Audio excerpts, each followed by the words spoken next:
Lalu saudara sekalian dia mendapatkan Daud. Katanya, betapa raja orang Israel yang menelanjangi dirinya pada hari ini di depan mata budak-budak perempuan perhabanya, mereka merasa dirinya terhormat pada hari ini seperti orang hina dengan tidak malu-malu menelanjangi dirinya. Kamu gampang istri Saul, istri Daud. Luar biasa. Jadi kita, saudara sekalian, kalau menemui hal seperti itu, sudah ada dalam Alkitab. Sebenarnya heran. Kuatkanlah iman kita kepada Tuhan. Dan saudara sekalian, berkata dalam ayat 22, bahkan aku akan menghinakan diriku lebih daripada itu. Lebih daripada itu dia akan menghinakan diriku. Engkau akan memandang aku rendah, tetapi bersama-sama budak-budak perempuan yang kau katakan itu, bersama-sama mereka lah aku mau dihormati. Daud berkata seperti itu. Duka hati Daud. Kalau Daud duka, Tuhan juga duka. Amin, saudara. Kalau kita diejek, saudara sekalian, kalau kita difitnah, kita akan duka. Tuhan juga duka. Kita adalah anak-anaknya. Sama dengan orang tua dan anaknya. Kalau anaknya, saudara sekalian, orang hina, maka orang tua pun turut berduka. Demikian dengan Tuhan.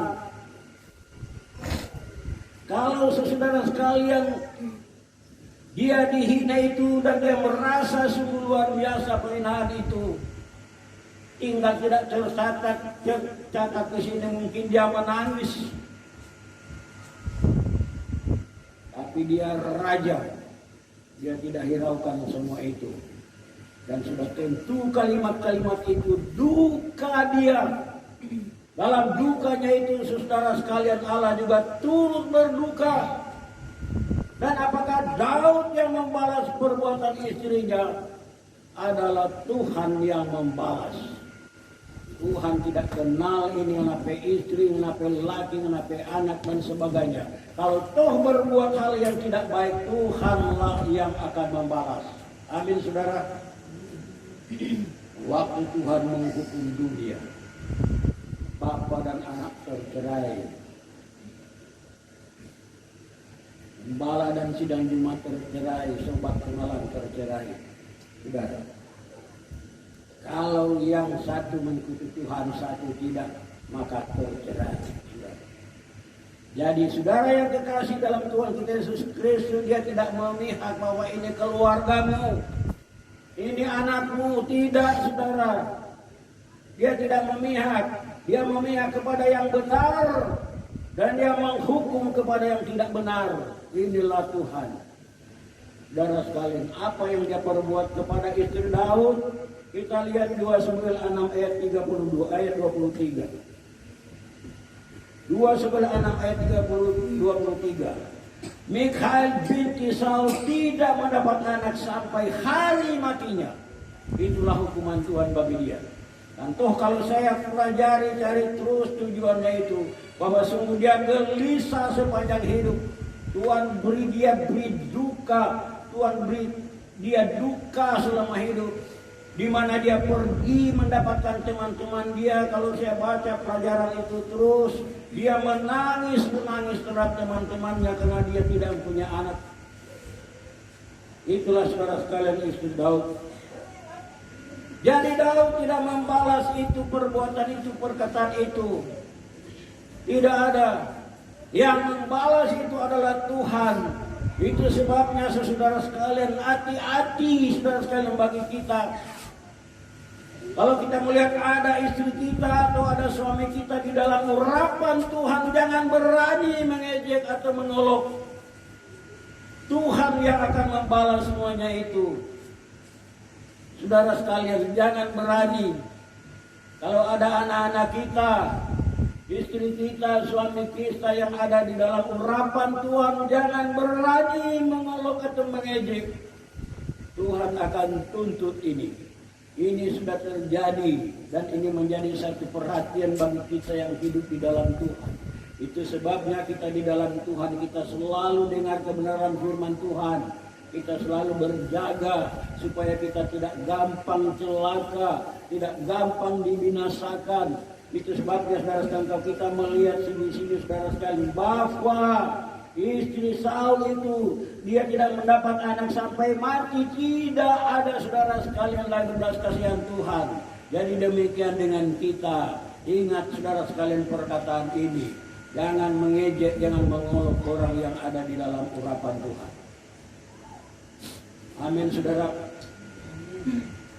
Jadi kalau kita di dalam Tuhan, saudara sekalian, betapa senang Tuhan menjaga kita. Kalau kita di dalam Tuhan, janji-janji Tuhan, saudara sekalian, Dia akan berikan satu kekuatan kemenangan bagi kita. Saudara sekalian, ini janji Tuhan. Kita tidak perlu takut segala hal janji-janji Tuhan ini. Kenapa kita saudara sekalian boleh takut? Karena kita lemah. Waktu Petrus menyampai Yesus turun di laut, dia berjalan. Tiba-tiba Petrus tenggelam. Yesus datang angkat dia dan Yesus berkata, di manakah imanmu? Jadi kita harus kuat. Kalau kita ada di dalam Tuhan, saudara sekalian, ini janji Tuhan bukan janji manusia. Apalagi apa gunanya saudara sekalian kalau kita mau datang kepada Tuhan, saudara sekalian, kalau kita tidak kuat di dalam Tuhan, siksa. Kita harus perhatikan firman Tuhan. Kita lihat Mazmur 91 ayat 5. Engkau tak usah takut terhadap kedahsyatan malam, terhadap panah yang terbang di waktu siang. Ini saudara sekalian, dia berkata, engkau tak usah takut terhadap kedahsyatan malam, terhadap panah yang terbang di waktu siang.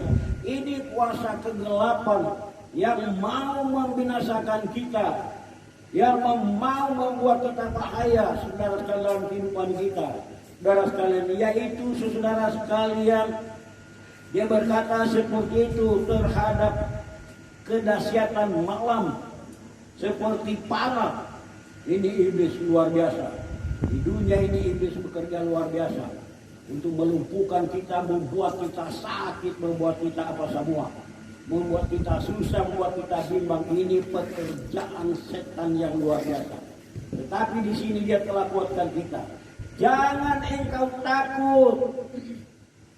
Engkau tak usah takut terhadap kedahsyatan malam, terhadap panah yang terbang di waktu siang. Jadi dia terbang di waktu siang. Ini kuasa kegelapan yang mau melumpuhkan kita. Ayat 6 dia berkata, terhadap penyakit sampar yang berjalan di dalam gelap, terhadap penyakit menular yang mengamuk di waktu petang. Ini Tuhan sudah janji, saudara sekalian. Terhadap penyakit sampar yang berjalan di dalam gelap, terhadap penyakit menular. Mana penyakit menular itu, saudara? Ada orang bilang, oh jangan Bapak ini, Pak dia kok TBC. Jangan merapat Pak dia, penyakit menular itu. Corona ini penyakit menular. Tutup mulu. Biar kurangnya, kalau kurangnya nak takut, kok nggak tutup mulu karena ada pemerintah yang dolap mulu. Tapi itu orang harus perhatian, pemerintah itu adalah wakil Allah. Jadi kita lakukan seperti itu, tetapi iman kita kuat di dalam Tuhan. Amin saudara. Penyakit menular. Dia katakan di situ, jangan takut penyakit menular itu. Saudara sekalian, penyakit menular itu jangan takut. Itu penyakit kutuk, itu dia kalau penyakit menular. Sambung. Bagaimana itu khotbah minggu lalu, terkutuklah orang yang mengandalkan manusia. Orang mengandalkan manusia itu terkutuk. Amin. Itu perkataan Tuhan. Jadi orang kalau terkutuk, orang tidak tahu bersyukur, tidak tahu berterima kasih, banyak bersungut. Ada kepahitan, saudara, iri, hati, dengki, itu ciri-ciri orang yang terkutuk di dalam Tuhan.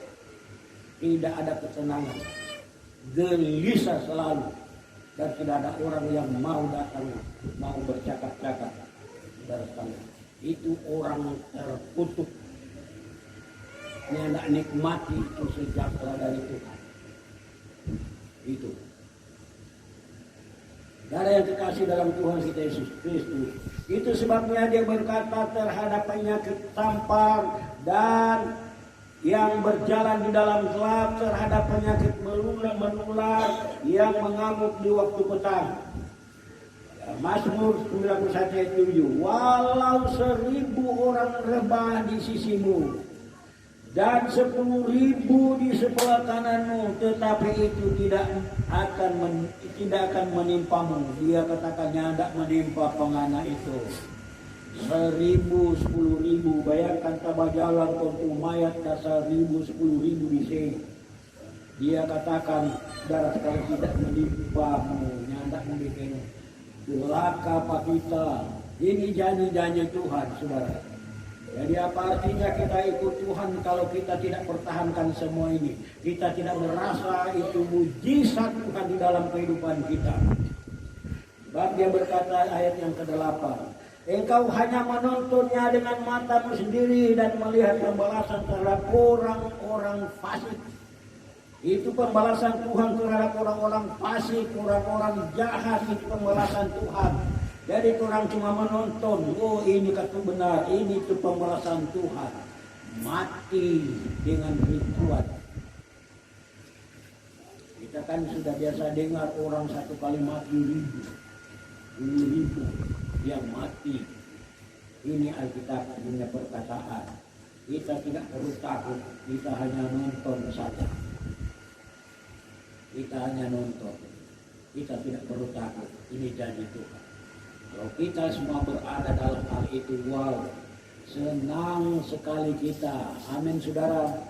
Kalau kita berada dalam hal itu, oh, tidurnya ada Tuhan yang menolong dan melindungi kita.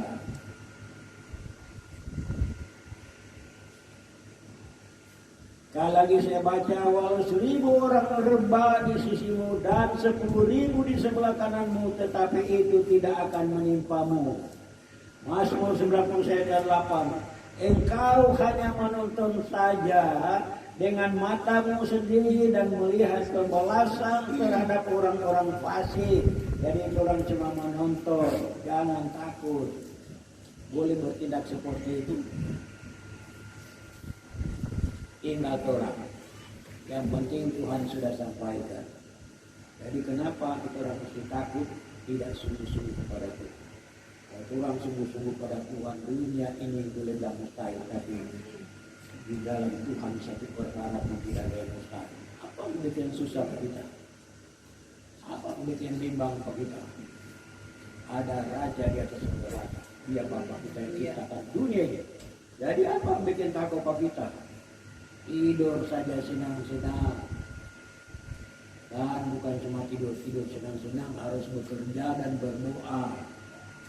Berdoa dan bekerja.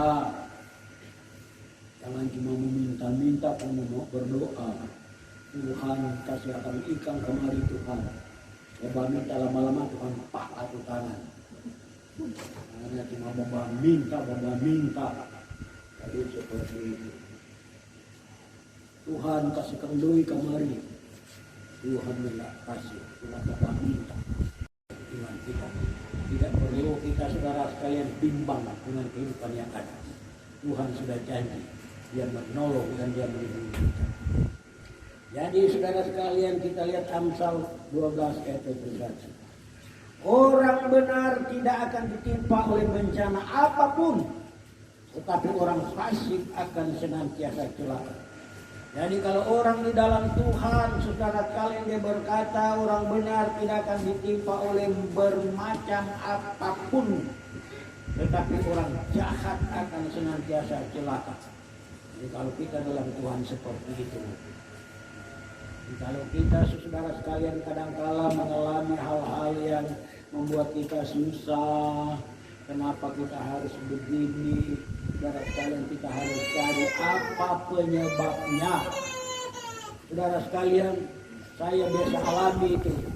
Kalau saya menemui kesusahan, kecelakaan dan sebagainya, saya terus sadar ini kesalahan saya. Sehingga saya terjadi seperti itu. Kita menyadari dan kita memohonkan kepada Tuhan supaya Tuhan ampuni saya Tuhan dengan cucuran air mata. Saya sebanyak alami hal seperti itu. Karena kita tidak luput dengan pengaruh dunia yang ada. Saya sudah banyak alami seperti itu. Jadi saudara sekalian, kalau kita menghadapi hal-hal seperti itu, saudara sekalian jangan kita mempersalahkan siapa. Periksa diri kita, minta keampunan kepada Tuhan. Sebab tidak mungkin Tuhan membuat kita susah. Tuhan tidak menganaktirikan kita, itu janji Tuhan. Tuhan tetap menolong, Tuhan tetap melindungi kita. Bercerminkanlah kepada yang benar, jangan kepada yang tidak benar. Mana yang benar itu kita lihat, kita ikuti, jangan ikuti yang tidak benar. Kita ikuti yang benar, contoh yang benar itu yang kita ikuti. Kita ikuti kalau orang yang tidak mau memakai gitu, boleh ini orang mau memakai, jangan ikut seperti itu penjelasannya. Kita ikuti mana yang benar supaya kita dapat melihat jelas-jelas pertolongan dan perlindungan Tuhan. Sebabnya diberkata dalam Amsal 12 itu besar. Orang benar tidak akan ditimpa oleh bencana apapun, tetapi orang fasik akan senantiasa celaka. Jadi seperti itu. Itulah kebenaran firman Tuhan. Saya percaya firman Tuhan ini sudah menjadi kekuatan bagi kita. Kalau kita pulang ke tempat kita masing-masing, ini sudah menjadi petunjuk bagi kita. Kita harus laksanakan, kerjakan, renungkan semua itu. Tuhan selalu menolong, Tuhan selalu melindungi kita. Mari saudara sekalian kita bangkit berdiri.